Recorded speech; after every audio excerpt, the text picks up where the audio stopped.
Just 各位观众朋友，大家好，欢迎您收看藏人行政中央电视台本周西藏华语新闻节目，我是主持人卓玛。本期的新闻要点有：达赖喇嘛尊者接见流亡藏人定居点行政官员和欧洲和平运动人士；达赖喇嘛尊者致函慰问尼泊尔地震灾民；达赖喇嘛尊者致函祝贺蒙古国甘丹寺新任堪布喇嘛；藏人行政中央策略规划小组召开第5次会议。司政边巴次仁启动加强流亡藏人社区文化复原力项目。西藏人民议会副议长卓玛次仁访问德国。司政边巴次仁出席首款藏语人工智能工具发布会。流亡藏人妇女复权对话会议在达兰萨拉召开。驻澳洲代表伽马桑格呼吁总理阿尔巴尼斯访华期间提出西藏问题。第15届流亡藏人定居点官员行政会议在达兰萨拉开幕。在台藏人福利协会为达赖喇嘛尊者举办长寿祈祷法会。欧洲地区藏人自愿游说项目策略会议及培训活动圆满结束。下面请看详细内容。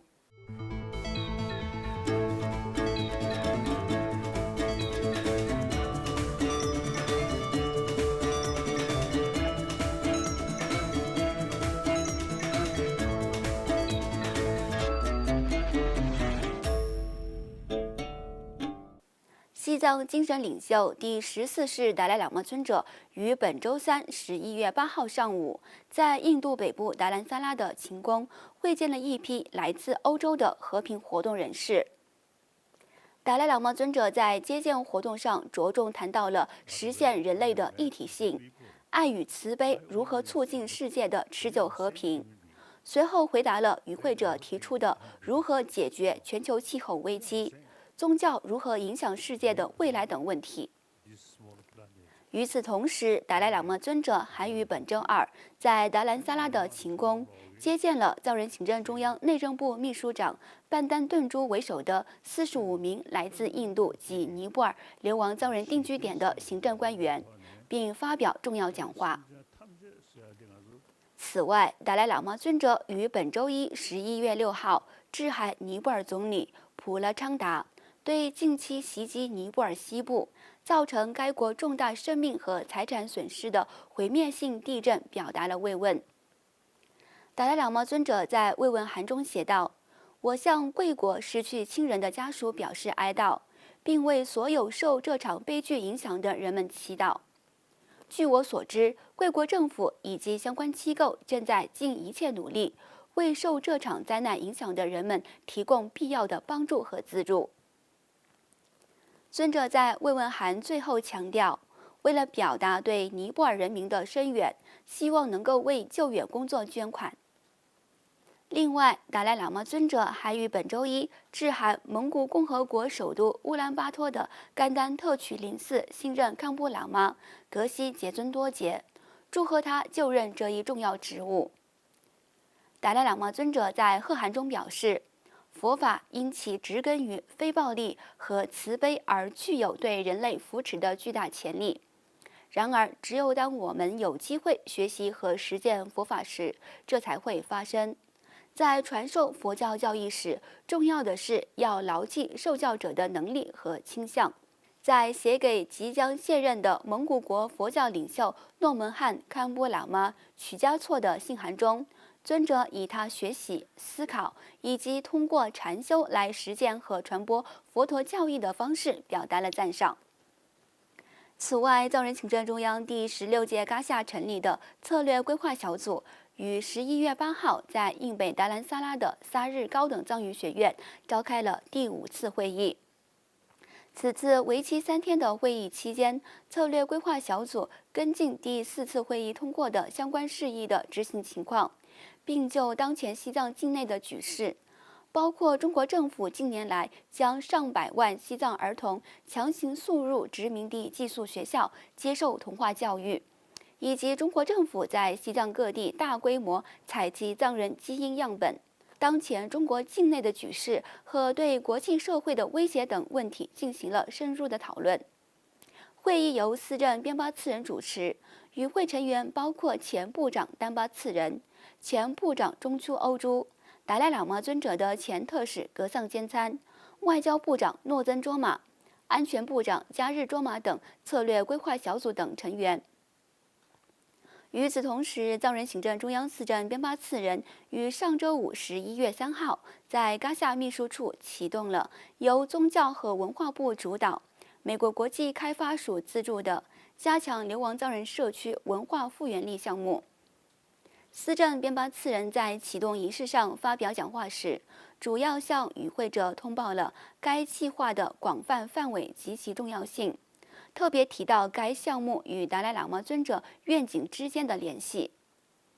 此外，司政还强调需要通过与时俱进的数字化方式来保存珍贵的手稿的必要性。这项为期3年的计划是一项极具开创性的项目，旨在保护和促进西藏的宗教、文化和语言的发展，并在国际平台上进一步提升西藏独特的文化。另外，西藏人民议会副议长卓玛次仁于上周日11月5号开始，与来自印度、不丹、斯里兰卡、尼泊尔、马尔代夫等国会议员组成的代表团，对德国展开了为期6天的访问行程。此次访问德国的南亚议员代表团成员包括印度联邦院议员苏吉特·库马尔、斯里兰卡国会议员苏达尔西尼·费尔南多勒图博士、尼泊尔众议院议员纳吉纳亚达夫、马尔代夫民主党阿杜市市长阿里尼扎尔和不丹国会议员次仁措姆，以及印度人民院议员布里金德辛格。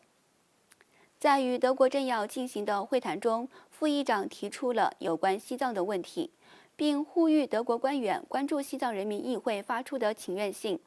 副议长还公开邀请与会者前往达兰萨拉，见证流亡藏人的民主进程。此外，流亡藏人社区知名的教育软件开发机构莫兰西藏信息技术研究中心于上周五11月3号晚间，在西藏歌舞与戏剧表演艺术学院礼堂推出了首款藏语人工智能工具。藏人行政中央司政边巴次仁和西藏人民议会议长堪布索南丹培作为主宾出席了启动仪式。莫兰西藏信息技术研究中心创始人兼首席执行官格西洛桑莫兰在致开幕词后，向与会嘉宾介绍了该软件的新功能，并强调该款藏语软件是在当今引起全球关注的人工智能世界中首次亮相。据了解，这一开创性的藏语人工智能工具允许用户访问4种主要的机器学习模型、机器翻译模型、光学字符识别模型、语音到文本模型和文本到语音模型。与此同时，藏人行政中央财政部属下的西藏妇女赋权办公室于11月3号在印北达兰萨拉的亚洲度假酒店召开了为期3天的流亡藏人妇女赋权对话会议。出席会议开幕式的司政边巴次仁在会议上指出，这是第16届嘎夏执政以来首次就流亡妇女赋权问题召开的会议，因此他呼吁与会者积极参与讨论，以便收集到与西藏社会环境相关的切实可行的相关计划，并为审查现行的妇女赋权政策提出建议。司政还谈到了西藏社会与时俱进、杜绝一切性别暴力现象的重要性。特邀嘉宾美国国际开发署总发展办公室副主任普纳姆史密斯斯林博士对流亡藏人社区举办相关会议表示赞赏，并认为这样的会议可以对现存问题进行讨论并汇集回应。与会各界代表在为期3天的会议上，就藏人行政中央的妇女领导力、基层妇女领导力、妇女与健康、妇女与心理健康、教育与性别、法律与性别、暴力侵害妇女等为主题展开了讨论。此外，藏人行政中央驻澳大利亚代表甘茂森格于10月30号致函澳大利亚总理安东尼·阿尔巴尼斯，呼吁他在访华期间向中国国家主席习近平和其他中共领导人提出西藏问题。驻澳代表伽马森格在信函中提到了西藏境内的严峻形势，以及中国的镇压政策和安全机制对西藏民族的存亡构成的威胁。代表还敦促澳大利亚总理在访华期间发表强有力的公开声明，强调澳大利亚对西藏局势的关切，并敦促中国政府与达赖喇嘛尊者的代表进行对话，解决长期存在的藏中冲突。澳大利亚西藏委员会也呼吁阿尔巴内斯总理在访问中国期间，向中国的领导人提出其在西藏侵犯人权的问题。另外，由藏人行政中央内政部举办的第15届流亡藏人定居点官员行政会议于本周一11月6号上午在藏人行政中央总部的员工礼堂召开。司政边巴次仁在开幕式上致辞时，向与会者着重介绍了第16届噶夏上任以来制定的相关福利政策，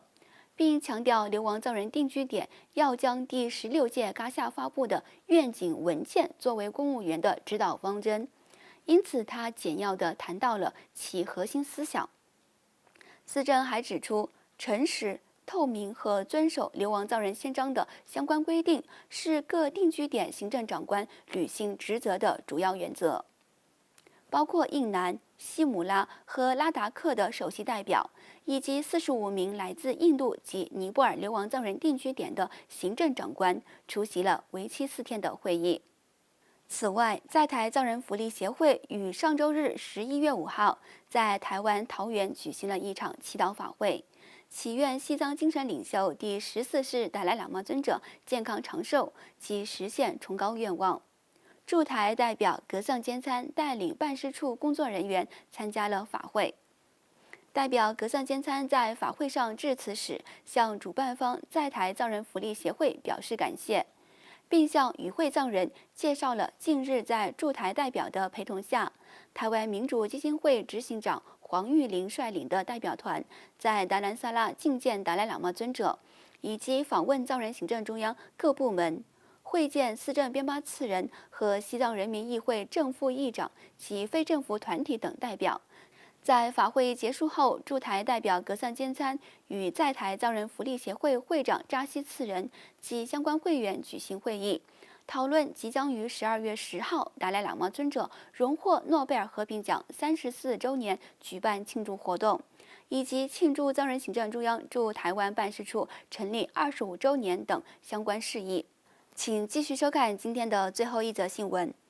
由藏人行政中央外交与新闻部主办的藏人自愿游说项目欧洲区策略会议及培训活动，于上周日11月5号在德国巴伐利亚州维森镇的伯格诺夫闭关中心圆满闭幕。